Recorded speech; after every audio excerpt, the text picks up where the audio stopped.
ہمارے دل میں داخل ہوتا ہے تو ہم نے دیکھا کہ جو لوگ جمعۃ المبارک بھی نماز نہیں پڑھتے ہیں وہ بھی پنجگانہ نماز کے عادی ہو جاتے ہیں۔ کاش اس نور کو اپنے دل کے اندر ہم محفوظ کر لیں اور رمضان المبارک کے بعد بھی ہم نمازوں کے تسلسل کو باقی رکھیں۔ جس نے نماز ضائع کر دی گویا اس نے اپنے دین کو ضائع کر دیا، جس نے نماز قائم نہ کی اس نے دین کا ستون توڑ دیا، اور جس نے دین کا ستون توڑ دیا تو ستون کے بغیر چھت بلا کیسے قائم رہ سکتا ہے۔ اور یہ جو روایت میں نے آپ کے سامنے رکھی، من ترک الصلاۃ متعمدا فقد کفر جہارا، جس نے جان بوجھ کے نماز چھوڑی گویا اس نے اعلانیہ کفر کیا ہے۔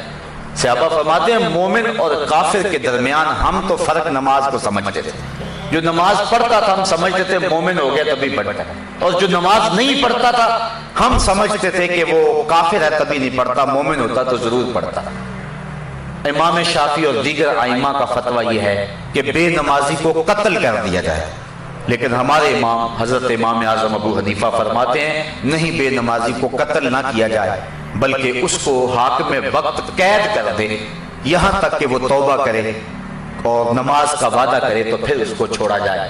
حضرت غوث اعظم شیخ عبد القادر جیلانی علیہ رحمہ فرماتے ہیں کہ بے نمازی کو مسلمانوں کے قبرستان میں دفن نہ کرو۔ حضرت سلطان باہو فرماتے ہیں کہ بے نمازی سے خنزیر بھی پناہ مانگتا ہے۔ شیخ سعدی فرماتے ہیں بے نمازی کو قرض نہ دو، جو اللہ کا قرض ادا نہیں کرتا تمہارا قرض کیسے ادا کرے گا۔ تو یہ وعیدیں ہیں بے نمازی کے لیے، اور یہ خوشخبریاں تھیں احادیث کے ذخیرہ سے جو میں نے انتخاب کر کے آپ کے سامنے رکھی کہ اللہ نمازی کو کتنی برکتیں عطا فرماتا ہے اور اس کے اندر کتنے اجالے اور نور اترتے ہیں۔ اصل پتہ تو کل قیامت کے دن چلے گا، لیکن صاحبو جو دنیا کے اوپر نماز پڑھنے کا مزاج رکھتا ہے اللہ تعالیٰ جل شانہ آخرت کے اندر اس کو صلے دے گا ہی، اس کا دل طمانیت کے نور سے مالا مال ہو جاتا ہے۔ اور ذرا اظہار افسوس ہے ان لوگوں کے لیے کہ جو نماز نہیں پڑھتے ہیں۔ انسان اشرف المخلوقات ہے اور صبح لمبی تان کے سویا ہوتا ہے، ذرا غور تو کرے، صبح چڑیاں بھی اپنے گھونسلوں میں اللہ کا نام لے رہی ہوتی ہیں، اور حشرات الارض بھی اپنی بلوں سے سر نکال کے رب کا نام جپ رہے ہوتے ہیں۔ طوعاً و کرہاً کائنات کی کوئی چیز ایسی نہیں ہے جو رب کا نام نہ جپتی ہو۔ درخت، اشجار، کائنات کا ایک ایک ذرہ تمہارے رب کا نام جپنے والا ہے، تو جو اشرف المخلوقات ہے اس کا زیادہ حق ہے کہ وہ اپنے رب کے حضور بندگی کا سر جھکائے۔ لیکن یہ تکبر اور تمرد کے اندر آ کر کے اپنے رب کے حضور سجدے سے انکار کر دیتا ہے۔ علماء فرماتے ہیں کہ حضرت آدم علیہ السلام کو سجدہ کرنے سے انکار کیا تھا ابلیس نے، اللہ کو سجدہ کرنے سے انکار نہیں کیا تھا، اور وہ راندہ درگاہ ہو گیا۔ اور جو شخص 750 مرتبہ حکم کے باوجود اپنے رب کو سجدہ نہیں کرتا ہے اس کا پھر ٹھکانہ کیا ہوگا؟